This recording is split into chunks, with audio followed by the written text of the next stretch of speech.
Hello and a big welcome back to all my subscribers. And if you're not a subscriber, why not? Right. Today I wanted to talk about some games you can play to increase your vocabulary in a foreign language or in your actual native language. It doesn't really matter, but they're just games that you can play. And what's important about these games is you don't need a phone or a laptop or an Xbox or any of that. You just need a pencil and some paper. And in fact, some of these, you don't even need those. You can just do them in your head. So I'm going to show you 6 really cool, simple games that you can use to improve your vocabulary. Now, when you're playing these games, if you're doing it in a second language, you might not actually be able to complete the game because you don't know a word. But that's a good thing, because then it gives you the incentive to go look that word up, find out what it is, and add it to your repertoire of vocabulary. So it's a good way to try and work out where your sort of holes are in your vocabulary as well. So let me just start straight away with something called word tennis. Now, word tennis is basically you start with a word, for in this example, mouse, and then you find a related word. So mouse, okay, cheese, something related to cheese. Pizza, oh, something related to pizza. Tomato, okay, so something related to tomatoes. Garden, okay, something related to garden. Shovel, something related to shovel. Oh, a hole. Oh, I can't think of any more. So, there's a hole in my vocabulary.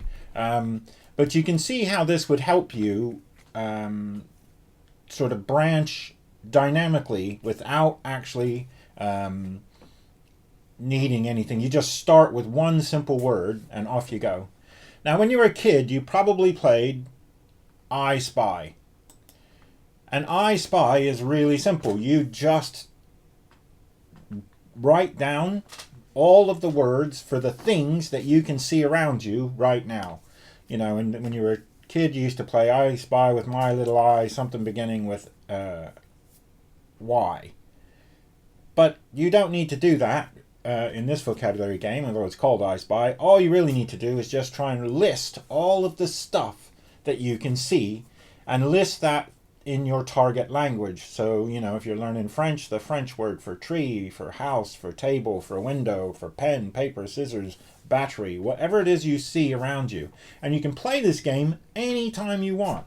You can do this while you're commuting to work in your car or on the train or when you're flying in an airplane. It doesn't matter. You don't need any sort of electronic devices. And here you don't even need a pencil and paper. But what you will need is some way to remember the words you don't know. And so having a pencil or paper is great because, for example, if you don't actually know the word for battery, you can write it down in your native language, English, for example, and then come back to it later and look it up and find that word.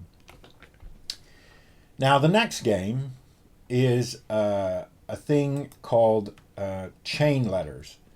Now, chain letters, what you do is you start with a word and then you find a word that begins with the last letter of the previous word. So here, ended with N, we want to start with N. Now, obviously, if you're learning a language that doesn't use an alphabet, like Mandarin, this sort of game isn't useful to you. But if you're any sort of alphabetic language, like the Romance languages or even Korean, you'll be fine because you can use letters. But anyway, so you just chain the letters together. So this ends with N, so it has to start with N. It ends in N, so another one that has to start with N.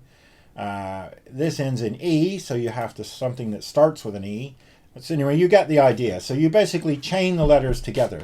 And you can do this on just sit down with a piece of paper and off you go. Just think of a word and off you go. And it will, again, show you holes in your vocabulary and where you might need to sort of buff up your vocabulary, as it were. Now, the next one is really fun, and it's called categories. So the first thing you do in the game categories is you decide on 4 categories, just randomly pick them, and then randomly pick a letter. And then normally this is a timed game. You sort of set a timer, or you try and do this as quickly as you can, but you then try and think of as many words for that category as you can. So foods, starting with S. Sandwich, soup, spaghetti, steak, salmon, smoothie, snack. You try and write them all down as much as you can. And again, you're trying to do this in your foreign target language. So you're trying to think of as many as you can. So when you're doing this with a second language, if you're not really very proficient, you might want to skip the timer and just try and do as many as you can until you get bored of it all. But anyway, same with transportation: ship, submarine, sailboat, scooter, shuttle. Countries beginning with S, Singapore, etc., clothes, etc. So anyway, that is categories. You just randomly pick 4 categories and a random letter, and off you go. And you try and get as many as you possibly can. Normally it's timed, but you don't have to time it. Now the next thing is word quest. So what you do here is you need a large random word. I picked newspaper, and you just try and build as many words as possible from the original word. Now, if you're doing this in your target language and you happen to have a book or a newspaper or anything like that, you can just pick a larger word at random, and then try and write out as many words as possible that can be made from the letters of that original word. So, you could quite happily do this in, again, any language which uses an alphabet. Then the final one I want to talk about is a word game which is invented by Lewis Carroll. Now, this one is a bit more complicated to start up, but it can be done. And you could get something like ChatGPT or something to give you the starting words. But what you do is you have a starting word, and I've put these in capitals: face and buys. They need to be the same amount of letters, right? So this is a 4-letter word, and it ends with a 4-letter word. And what you try to do is morph 1 letter at a time to a word until you get to this word. So to go from face to buys, but I'm only allowed to change 1 letter at a time. So the only letter that changes here is the F changes to an M, and I get the word mace, and then that becomes mice, and that becomes might, which becomes bite, which becomes bits, which becomes butts, which becomes buys.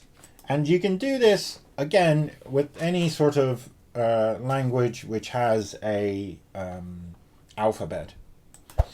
Now, there are many, many, many word games that you can play with just a pencil and a piece of paper. People have been doing it for thousands of years, just playing word games against each other or by themselves as a puzzle. And you can do it too. And it will definitely help your vocabulary. And it's a bit of fun. It's not like you sat there, repetitively writing down the words and blah, blah, blah, or trying to memorize everything. It's just basically trying to do some association to try and get things going. And categories is a really good game for that. Like if the categories is fruit or whatever, then you try and remember all those things based on a sort of thematical dictionary. Again, most of the time for these games, you might want to have a dictionary at hand. If you have one, a dictionary would be really useful, especially if you need to look words up or find new words that you don't know. So, again, if you like this sort of thing, please like and subscribe and all that sort of jazz. And I will see you soon.